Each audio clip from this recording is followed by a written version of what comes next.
This podcast was recorded on the ancestral lands on Treaty 1 territory, the traditional territory of the Anishinaabe, Cree, Oji-Cree, Dakota, and the Dene peoples, and on the homeland of the Métis Nation.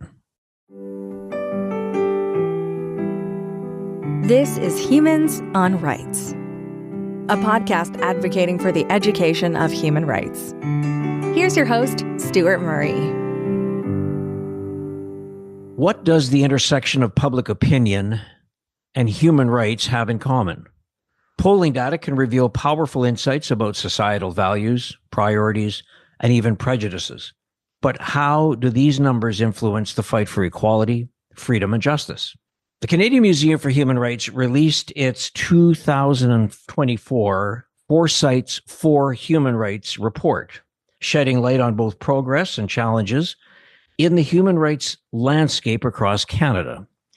Joining me today on Humans on Rights to discuss the findings of this national survey is Matthew Cutler, the Vice President of Exhibitions at the Canadian Museum for Human Rights. Matthew, welcome to Humans on Rights. Glad to be here. Thanks, Stuart. You know, I know you, but I'd like our listeners to know a little bit more about you, your journey that has found you in some very interesting spots and ultimately landing up as one of the leaders of the Canadian Museum for Human Rights. Tell us a little bit about you and what got you interested in this issue of human rights, and how did you find yourself working here in Winnipeg? It's a great question, and it's a journey that really shapes my museum work. I grew up in Southern Ontario, Stuart, and very early on in my life, my mother was smart enough to get me involved in the scouting movement. I was a beaver, skipped Cub Scouts, but a beaver, a scout, and a venturer.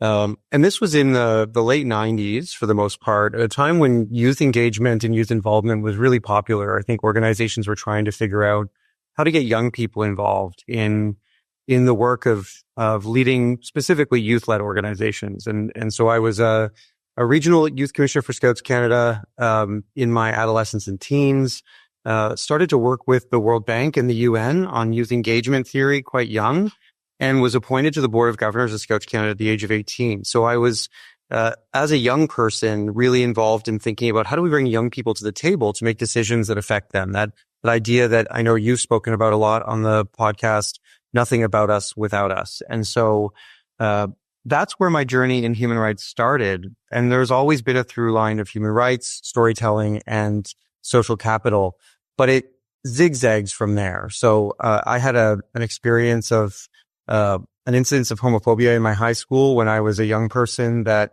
really helped me to understand systems of power and privilege, how hard it was to advance one's own human rights when you face a violation. And so that shifted my attention from youth leadership and youth rights, children's rights, to the 2S LGBT community. And I founded my first rights-seeking organization out Niagara in 2003.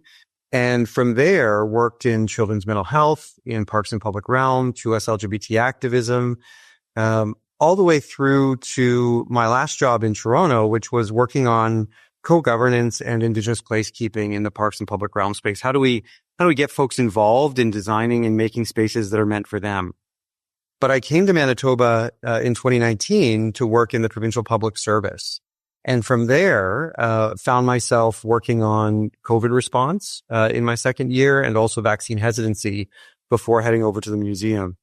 And that was a pretty formative moment for me, because it also forced me, apropos of our conversation today, to think about how other people think, and to think about what we needed to do in order to learn together, to grow together, so that we might achieve societal goals together. We, as a province, were one of the most, we were the lowest in terms of routine vaccination. So children's vaccination, flu vaccination, Manitobans were getting those vaccines far less often than other Canadians. And we were faced with a pandemic and a need to vaccinate very quickly a population that wasn't used to vaccines as much as others. And that really drew my attention to the work of opinion researchers, behavioral psychologists, and others who could help inform the way that we make our decisions in relationship to rights and governments and public services. So So that brings me to the museum. I've been at the museum now for about 2.5 years, and had the opportunity to bring together all of those experiences, my passion for human rights, my interest in belonging and community, which museums do so well, and my interest in how we use storytelling and our knowledge of humans to be able to accomplish those goals. So, when we look at what it is that the Canadian Museum for Human Rights has done on this Foresights for Human Rights, kind of their preliminary report for 2024, that is a fairly bold move for a national museum to sort of say, look, let's take the temperature of the human rights landscape in Canada. What was the progenitor to make that happen, Matt? Well, I think the origin of this research goes back to your days at the museum, and earlier, a decision was made for this to be a museum for human rights, not of human rights. And so, if we were of human rights, we would be able to choose the stories that we want to tell. We'd be able to pick niche stories that were interesting, perhaps, or maybe ones that got people through the door. But we wouldn't have to worry about whether those stories were inspiring action for people, whether they were helping transform people's perspectives. But the decision to make this a museum for human rights, a museum that was actually trying to create a world where everyone values human rights and takes responsibility to promote the respect and dignity of everyone, meant that we had to be scientific about being a museum. We had to think about what are the stories that will actually help people grow in their human rights journey. And to do that, we need to know what people think about now. We need to know what they care about now. We need to know their perspectives. We need to be able to meet them where they're at in that journey so that the content we bring forward has a better chance of actually affecting the change that we're looking for. So, Matt, just on that, let's talk a little bit about the methodology. I don't want to spend a lot of time kind of technical, but, for a national museum situated in Winnipeg, Manitoba, Canada, to do a Canadian-wide kind of outreach on human rights landscape, that has kind of complications to it. So tell us a bit about the methodology that allowed you to ultimately come out with this Foresights for Human Rights document. When we began this project a couple of years ago, we reached out to Probe, a fantastic group of researchers here in Winnipeg. And Curtis and Mary Agnes have been partners for us in that work all along. And we asked, what might this look like? And we actually looked to tools like the Edelman Trust Barometer and the Reconciliation Barometer that comes out of the National Center and the U of M. And Ryan Moran was really involved in the early days there. We were looking for ways that other people were measuring and taking stock and monitoring over the long term. And so what we embarked upon 2 years ago was an annual national survey that was a representative sample of Canadians. So we gather from 2,500 Canadians across the country. We use a digital panel that has been prepared by a third-party company that's representative and diverse across the country, and we use opinion research and statistic modeling systems to gather up, first of all, the most representative sample we can, and then second of all, to weight those responses according to the demographic and geographic realities of the country. So this is similar methodology to what any of the polls you might hear in the news from a pollster uses. And we've done it in such a way that we can, with some confidence, digital panels don't have the same reliability or statistical value of a random phone call, the way we might have done it a decade ago. But 19 times out of 20, we're about 2% off of reality, using the methodology that we use if it had been a random sample. And so we have a good confidence that we're getting a view across Canada, and we can start to drill down on demographic groups or regional groups as well as we do that work. Before we get into sort of some of the findings, we won't have time to go through all of them because there's a lot of detail here. But just from the perspective of Matthew Cutler, from your perspective as a Canadian, and also as your perspective for somebody who is a leader at the Canadian Museum for Human Rights, did anything surprise you in some of these results? I think what the most hopeful or optimistic surprise for us was in the data around Canadians' view of our collective responsibilities. So there's a lot for us to wonder about and to be curious about in this data. There are areas for us to be concerned and to go deeper. But above it all, this one response that 74% of Canadians believe that everyone has a responsibility to care for the people around them, for the people in their community. is the one that I think it's higher than I expected it to be at this time, given economic realities and some of the other pressures we see in the data.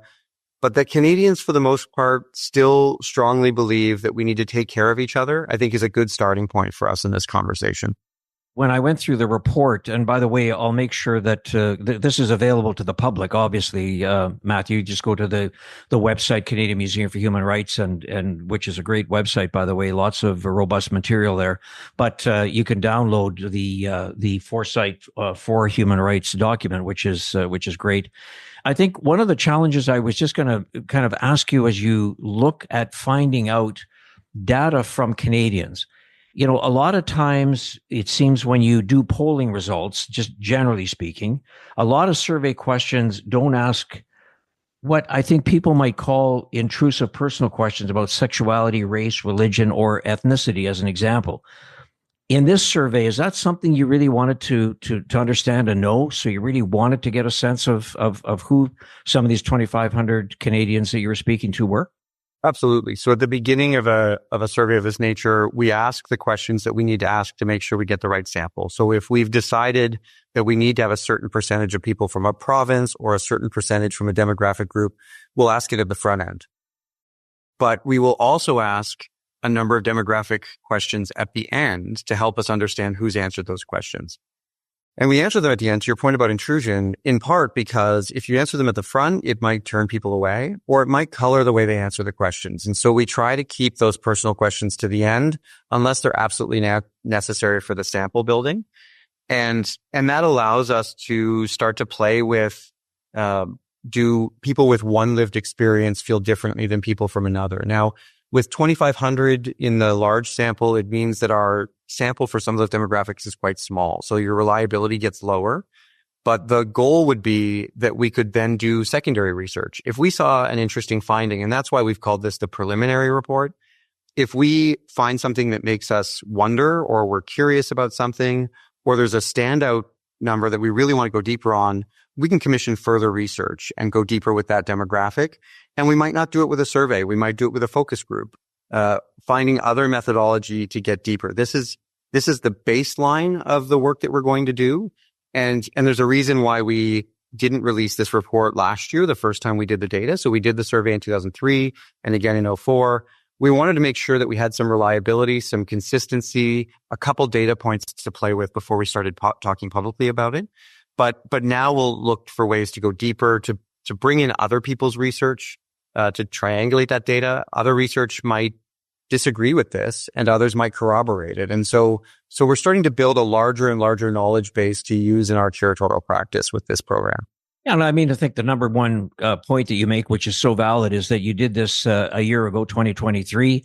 At some juncture, you need a little bit of runway to start looking at seeing, are there some trends here? And so over 2 years, you've put that into the report so people can look and see what you found in 2023, what you're finding in 2024. Matthew, one of the things that you just said, which I just find so encouraging, but I got to tell you, I'd love to get a little bit more sort of data or go a little bit deeper on the fact that 74, I think, % of Canadians, you said, feel that they have a responsibility to neighbors and for the well-being. And again, my words, I don't want to make sure that I don't misrepresent what you say. But, that's like 3/4, 3 out of 4 Canadians feeling that way. I just, kind of want to do a temperature check and say, when you go onto social media, when you look at what's happening in the news today, I sometimes wonder, how does that square with what is going on in the world? Because, well, in Canada, I would say, because to me, I love that number, Matthew. I think it's so encouraging, but I'm just wondering if there's something underlying that, an undertone that may not sort of see some of the things that are happening, because, you see anti-Semitism on the rise. You see, a lot of issues that are coming out. Even on this podcast, I've done conversations with teachers or, small libraries across southern Manitoba who are starting to feel a lot of pressure about what kinds of books they have in their library, i.e., are there books on transgender people? And those kinds of conversations start to bring to me, Matthew, a sense that there is a bit of a underlying current that is happening that we need to be very, very mindful of? Well, I think being mindful of it is absolutely necessary. Cass Sunstein, in his book about how change happens, talks about the fact that we rarely see change movements on the surface. These are things that people hold to themselves or in quiet conversations. And that when a change happens, we can look at the US election. Many people were surprised at what happened in that election, but those undercurrents were always there. And if you had the right data and could have tapped into the right knowledge, you probably would have known it was going to go in this direction. And so that's in many ways why we did the research. It's very easy, social service organizations, human rights organizations, for all of us to be biased by what we see in front of us every day. We know that social media and traditional media to a much lesser extent, but all media we consume is biased in some form in terms of the stories they select, the angles that they tell. And so we were looking for a way to see a different part of the picture. And I think that this plays out in a fascinating way. If you look at the data, that personal attitudes on human rights. So this was a to what extent do you agree question, a Likert style question. And we said, everyone has a responsibility to look after the rights of others in their community. And so it was 74% that said that they strongly agree or agree with that statement. Now, it's a statement that stands alone, so it's easy to agree with. There's a but or until that you could add to that, right? And oftentimes that but or until is the moment where it comes up against the comfort that I experience in my life, the rights that I experience. And so when you ask the question as a standalone, 74%, but if we expanded that and said everyone has a responsibility to do that, even if it means they have to sacrifice in their day-to-day life, even if it means they have to change something about the way that they live, we would see a different response. And so, although it is optimistic, it needs to be considered against all the other data. And I think to your point about social media, just to add one more on that, we asked, who do people trust? Where do you go for information on these issues? And only 5% of respondents say they trust social media a lot. 25% said they trust it a little. So you're looking at 70% on the other side of people who have zero trust in the social media landscape to get human rights information. And that's a good example of A, why that shouldn't be our place to go to figure out what's going on in the world, but B, how we're using this data. So that's helped us to reinforce that we need to do a review of the museum's social media. We need to decide if that's the right place for us to be sharing stories, and if so, which ones we share there. That's been a data point that's really helped us to drive conversations about the way we share stories in the museum. Because if folks don't trust that space, but they trust museums, what does that look like for us in terms of our storytelling practice? Matt, one of the things that I will always remember in my time at the Canadian Museum for Human Rights is, as we were trying to bring in the notion of being very digitally enhanced so that we could be, very flexible, that you could pivot when things were happening in the world. You weren't sort of, looking at sort of a model or some sort of a, sort of something that you couldn't change out. You could change out and swap out a lot of digital technology. But I think the underlying that, and I think you're saying this, Matt, is that one of the biggest things to never, ever, ever forget was the most important part of learning is through a conversation.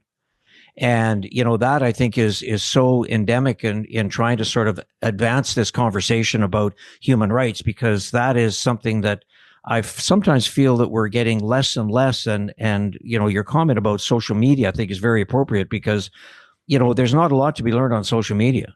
I mean, the answer is, quite frankly, there's a ton to be learned, but what's the value of it? What's your takeaway from it? So I think for you in your capacity to be looking at how the Canadian Museum for Human Rights starts to continually, I shouldn't say starts, but continually advance that conversation around human rights, I think is going to be fascinating to see how you move that forward, because I think you are a physical building placed in the center of Canada.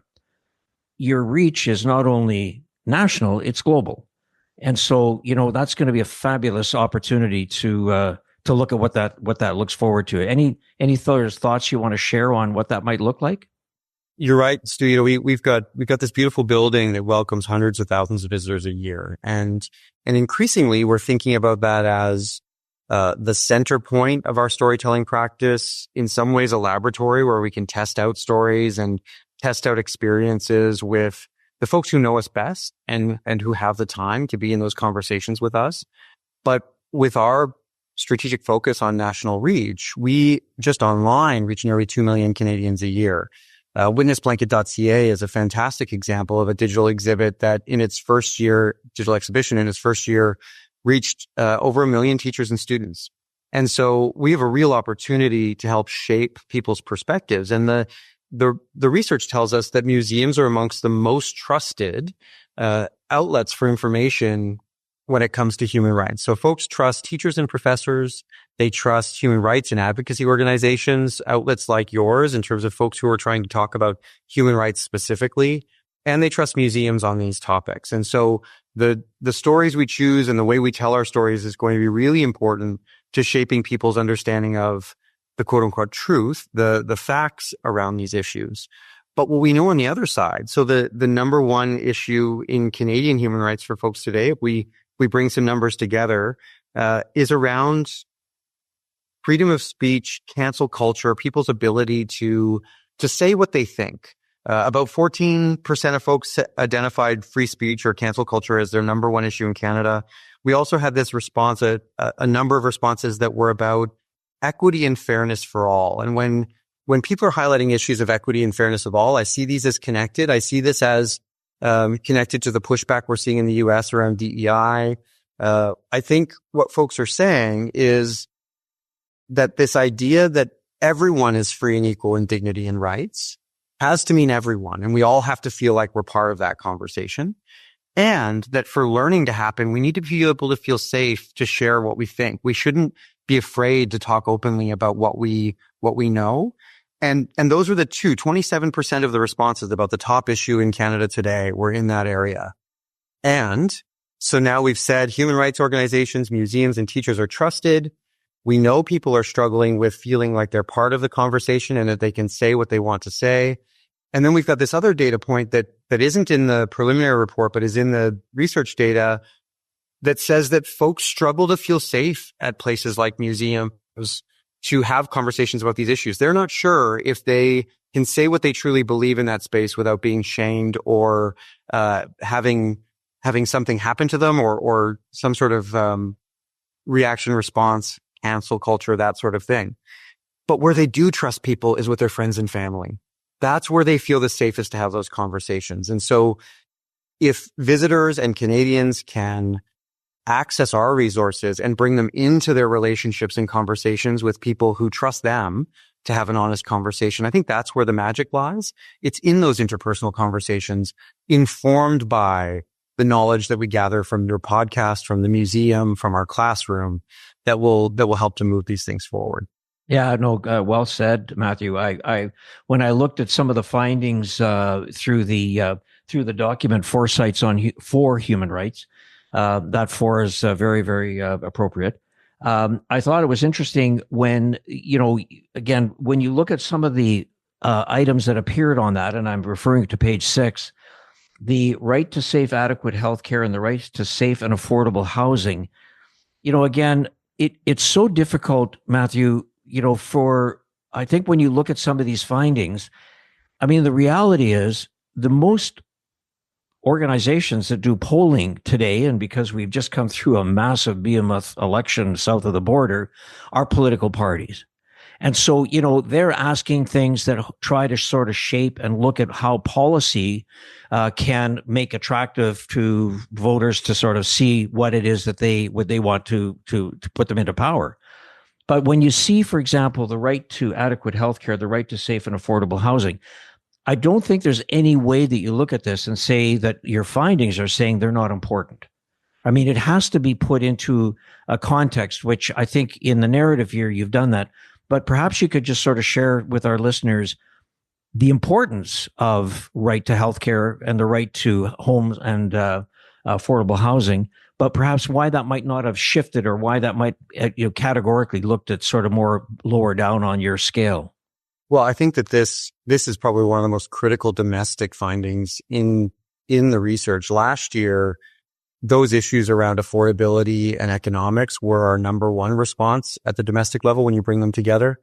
And that was quite surprising to us. I think economic rights are not often talked about in Canada as human rights.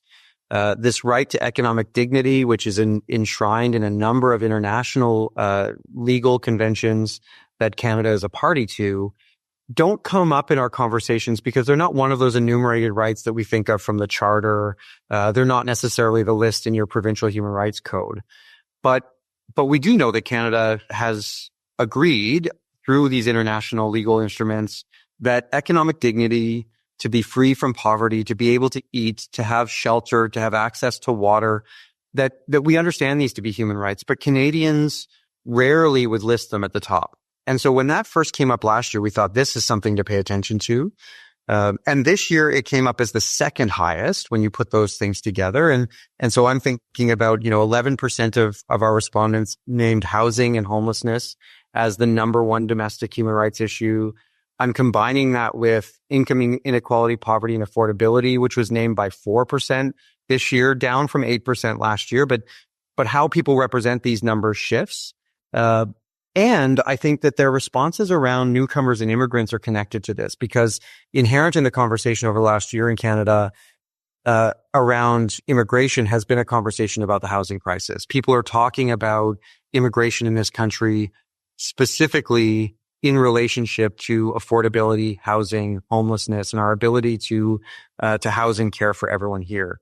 And so it is still a significant response. It's about 21% of all responses were about those issues. And we have to pay attention to that because, so I'm a sociologist by training, and I will always go back to Maslow's framework, which was adopted from the Siksika, from the Blackfoot in Alberta, that tells us that if we don't feel like we belong in community, we can't be well fed, we can't be well cared for. It's tough for us to think about the higher potential. It's tough for us to imagine a stronger, more connected world because we need to care for ourselves and our community, our immediate community in that moment. And so absolutely politicians are looking at this kind of data and wondering, what do I need to do on affordability and housing and homelessness to be a viable political leader in this country? But I think human rights organizations and folks who are defenders and upstanders for human rights also have to be taking this seriously. We will struggle to get people's attention on issues that aren't directly impacting their life, but they know are important if they are in crisis themselves or if they're not able to meet their basic needs in their community. And so we all need to be engaged in a conversation about housing and affordability at this moment. It will be the thing that makes it possible for us to talk about all those other rights movements that we've been dedicating ourselves to for so long. One of the things when I was going through the research that you did, only because, it's one of these things that's sort of top of mind right now is there's a move, of course, to quote unquote, I think it's called Make Poverty History in Manitoba. It's a very, very important movement. They've done a lot of good work in terms of trying to sort of create public opinion. And obviously it's up to our governments of the day to look at what policy that would make that appropriate. Did that kind of find its way into conversations around homelessness, the issue around poverty, or is that something you referred to earlier about elements that you want to extract and maybe do a deeper dive into? It's both in our case. So we, for instance, are working on a digital exhibit, a web story about economic dignity right now, hoping to get that out in the next few weeks, specifically because this is an issue Canadians are talking about. So this is the relationship between the research and our curatorial practice. These are topics now that we'll pay attention to. We will start to develop content online through public programming, potentially ultimately in exhibitions and education programs. But because we know people are talking about it and they're curious about how human rights intersect with these issues, we're developing content to meet them in that moment. There is more we need to understand about this. And I think, I'm curious always about how broad and nuanced Canadians' understanding of the intersectional nature of these issues are. So, we've heard a lot recently about temporary foreign workers, for example, in the country, and what that means for people's ability in this country to get jobs, to be housed, what that means for economic dignity. But there isn't often a big conversation about why these programs exist in the first place. And within the agricultural space, it was often because this was work that that resident Canadians and citizen Canadians weren't willing to take up. And yet we expect to have lettuce and cucumbers and tomatoes on our dinner table every day.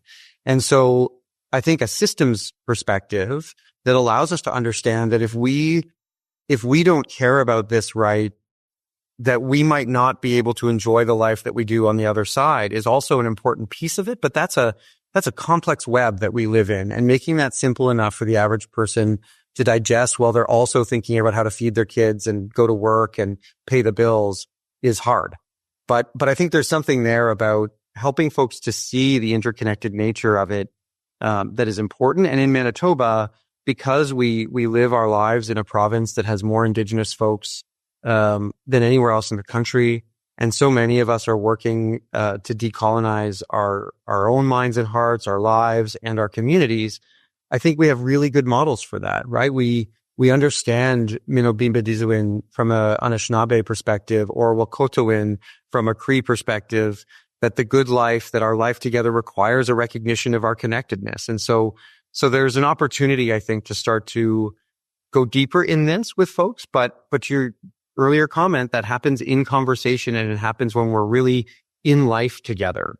And so where to do that, it's not going to be on social media, and it's not going to be on the evening news. It is going to be in those relationships that we hold day to day in our lives together in this place. Matthew, let's talk a little bit about some of the findings, just particularly, I thought censorship, inequality, racism, and anti-Semitism were top concerns in Canada. If you want to take all four of them, censorship, inequality, racism, and anti-Semitism, maybe break it down and just sort of share what it is that the survey told you, and just share your thoughts on it. So this particular question, top human rights issues in Canada, was a free-form question. So very early on in the survey, we asked people to identify what they think the most important human rights issue is today in Canada. We asked that question as well, what's the most important human rights issue in the world, right after. And this is before we've asked any other question. So we try not to bias their perspective or feed them. You know, if you've asked a question about gender rights or 2S LGBT rights, it might change how people respond. And so the first questions we ask are open-ended. What's the top issue? Interestingly, on a worldwide level, the number one issue was war and violence. And it was that generic. So lower down on the rank, you might see the Russia-Ukraine war. You might see Israel-Gaza. But most people have a perspective of world's rights that is more generic and broad. And so they say there's a lot of war and violence in the world, and that's about where it stops. At the domestic level, as you pointed out, censorship, freedom of speech, equality and fairness for all, anti-Semitism, prejudice, racism, all of these are about how we treat each other, right? And what's acceptable.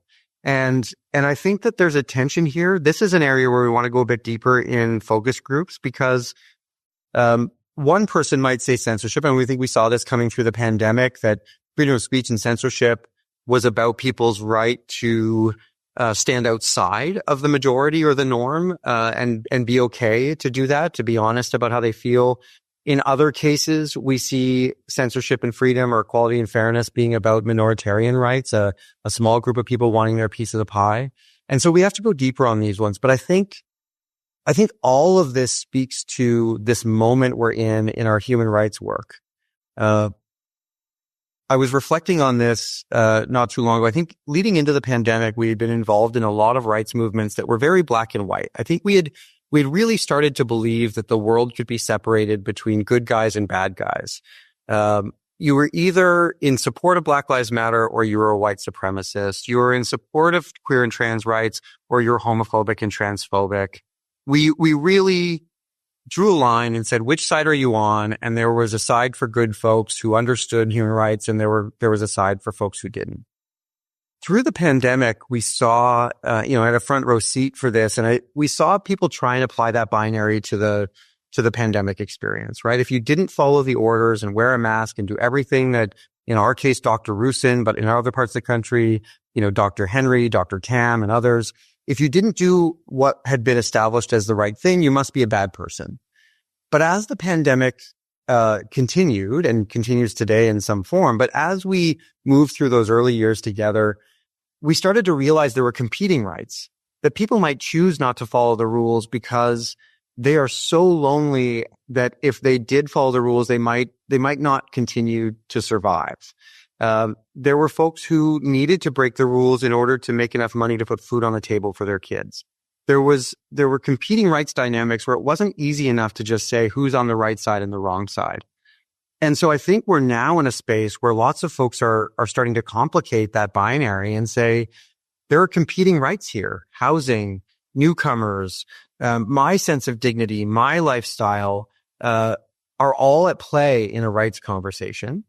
And if we can't dwell in that nuance, it's going to be very hard to move forward. And a lot of these first responses for me, the censorship, equality and fairness for all, I think are about people saying, I need to see where I fit into this. I need to feel safe to be a part of it.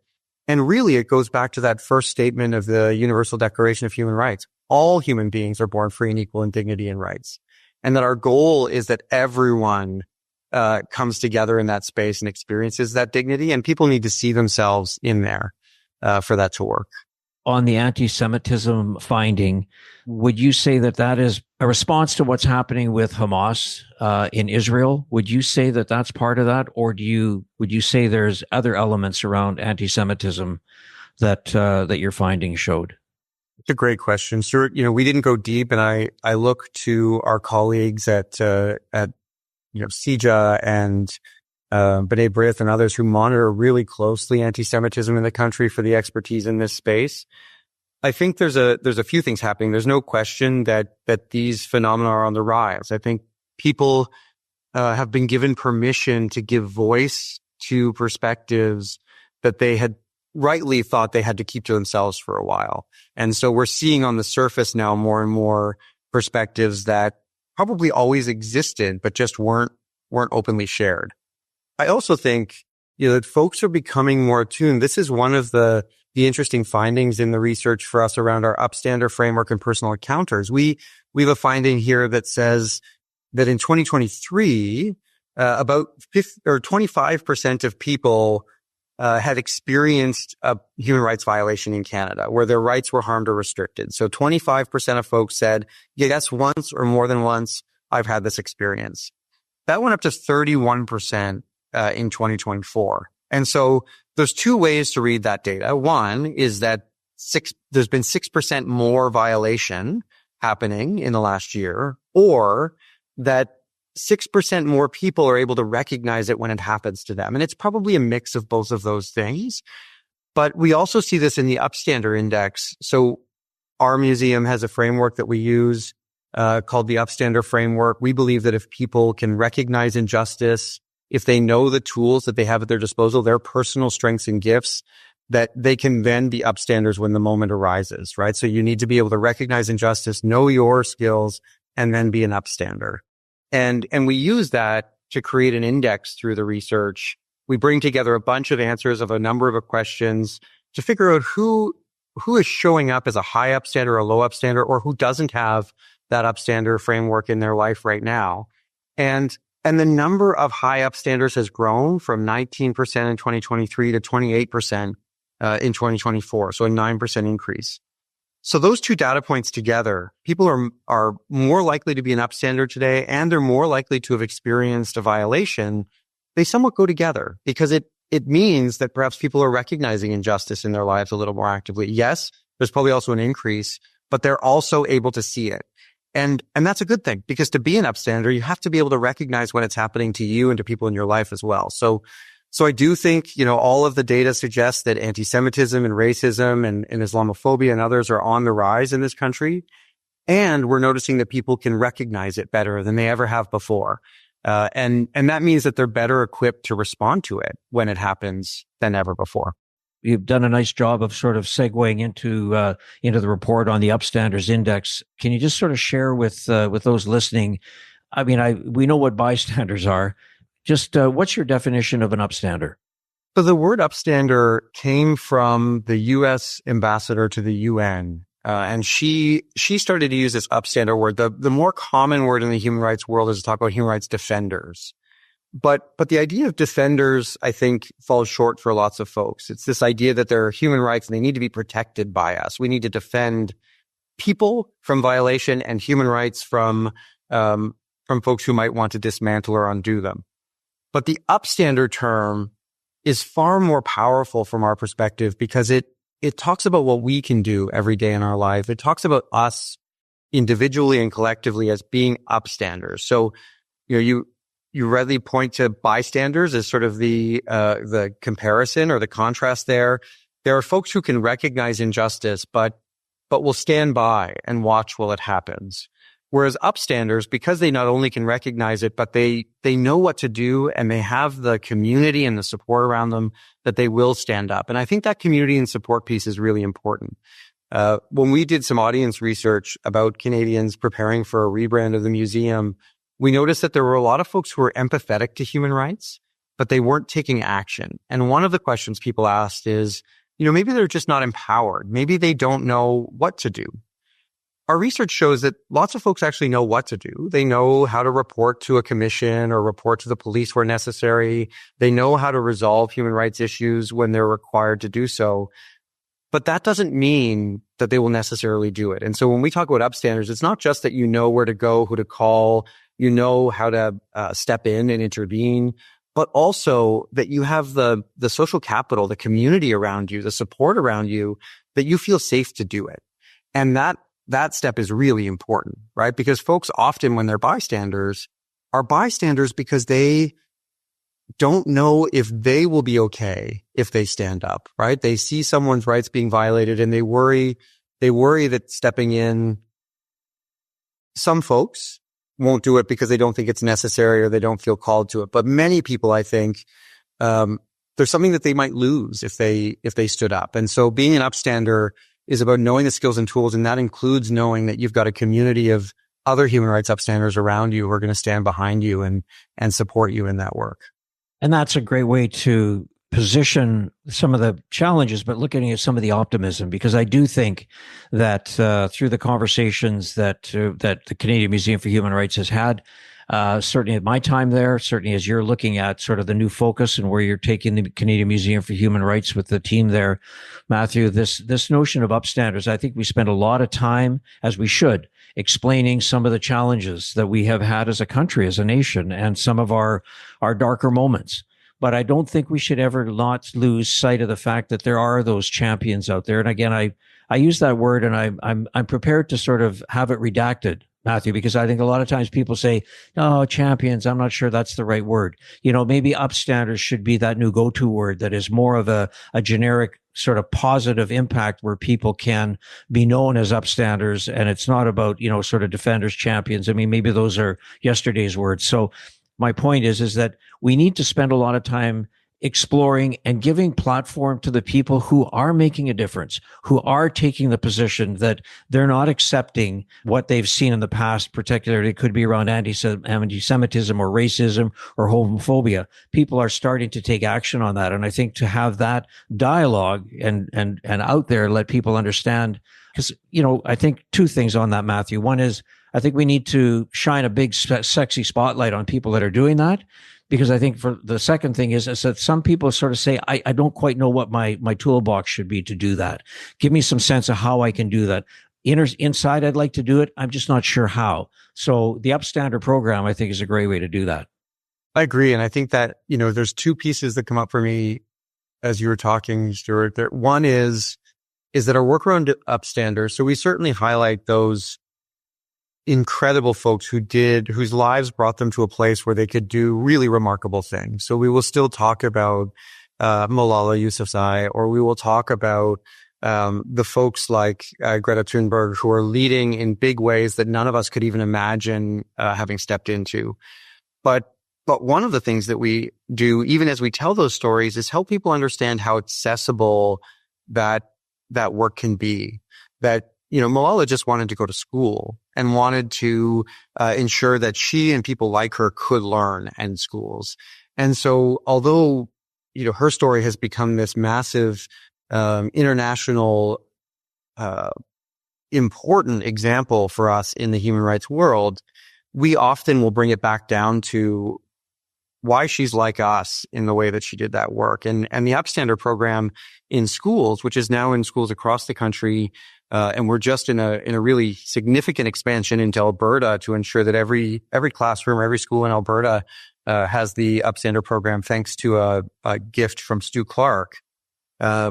We base that on people finding out what they can do within their own lives. And so it's kind of like a science fair for human rights. They investigate something that they care about in their community, and they work to take action on it through the development of an exhibition that they create in their classroom about that human rights story. And it brings them into that space of understanding that even the biggest issues, racism, violence, war, that there's something we can do in our relationships and our work directly in our lives today that will make a difference. And I think that's the second piece for me about what you were saying that's really critical, is that when we developed our path forward 10 years out as a museum, looking at how we wanted to learn from the last 10 years and move forward, our path forward says that we need to share stories that inspire action, host transformative experiences, model human rights practices in our work. But under all of that, at the center of all of that, is the idea that we need to center relationships.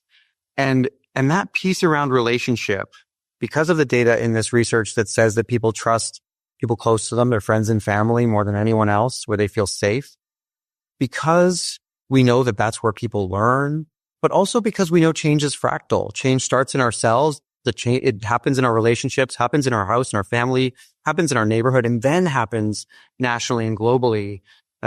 Relationships are so critical to that. And relationships that allow us to be honest with each other are especially important. And I get the benefit of touring lots of diplomats and dignitaries through the museum quite regularly. It's amazing. The kinds of folks who make a point of coming to Winnipeg and coming to the museum because they want to engage in these conversations is really lovely. But they're always struck by how willing Canadians are to talk about those tough moments, as well as talking about how we're doing well. And I highlight this, shine a big spotlight, to use your language, because I do think it's the only way we continue to grow in the way Canadians always have, is if we're willing to both share and expose the points where we've done poorly, but to do it in a way that still allows us to have hope and optimism and pride in who we are and move forward. The moment that conversation becomes binary, either we're too proud and too hopeful that we can't talk about the past and present, the ways that we're falling short, or we're so caught up in the ways we're falling short that we can't also see the hope and optimism, I think we lose that essential piece of the learning relationship and the growth relationship that is inherent to who we are as Canadians. If I was going to try to sum up our conversation, I couldn't do it any better than you just did, Matthew. Thank you for sharing that. One of the things that we normally do on this podcast is, ask sort of guests, experts like yourself, if there's any reading that you would suggest people look at. Say somebody, if people want to get more information about this, number one is, again, I want to make sure we highlight, and I'll do this in the episode notes, of how to go down and download the Foresights for Human Rights, which was the document that the Canadian Museum for Human Rights put out your 2023-2024 findings. But Matthew, is there anything that you would sort of say to listeners, here's some authors or books that people might want to check out? I certainly think data is valuable. So I'd start with the Foresight and Human Rights Report. The Center for Global Pluralism has a great report on pluralism. As I mentioned, other organizations that work in this space are producing data. If you're curious about what other people think, and you want to make sure that you're not stuck in your own bias, right? Your own view of the world, I would certainly encourage people to look for data and look for writing that disagrees with what you see, or at least pushes you outside of your normal bubble. I think secondarily, what I would say, whether it's from the podcast, from humanrights.ca, or other trusted outlets, the number one thing that's come forward in this research is that if we're learning and growing ourselves and we're willing to share that with people in our lives, we'll make the world a better place. And so I think at this stage, my encouragement is for folks to build their knowledge base in areas maybe that they don't understand as well, or in areas that they want to make a change, and to not be afraid to share what they're learning and what they're curious about with people around them, because they will have a profound impact on those folks who trust them and have a relationship with them. And so that's where I would be focusing my energy and time right now is building up my arsenal of perspectives, of data, of knowledge about the past and present around human rights, and then talking about it as often as I can with people around me. Matthew, thank you for this. I do want to make sure that listeners know you're a little modest. You didn't say this at the beginning, but the fact that you chair the board of the Rainbow Resource Center, which is doing amazing work here. So congratulations on what you're doing there. And it's a great project to undertake. And your great work that you're doing as the Vice President of the Exhibition for the Canadian Museum for Human Rights. Thank you for taking the time to give us a bit of a sense of what is the impact of Foresights for human rights, the Canadian Museum for Human Rights document that you did. I assume you're going to think about doing another one a year from now, so you start to continually get a little bit more data? Absolutely. I'm only saying that because I want to book you for this time next year, so I make sure you have you on the podcast. So thanks, Matthew, for your time. I really appreciate it, and congratulations on the great work you're doing. Likewise. Thanks for having me, Stu. Thanks for listening to Humans on Rights. A transcript of this episode is available by clicking the link in the show notes of this episode. Humans on Rights is recorded and hosted by Stuart Murray. Social media marketing by Buffy Davey. Music by Doug Edmond. For more, go to humanrightshub.ca. Produced and distributed by the Sound Off Media Company.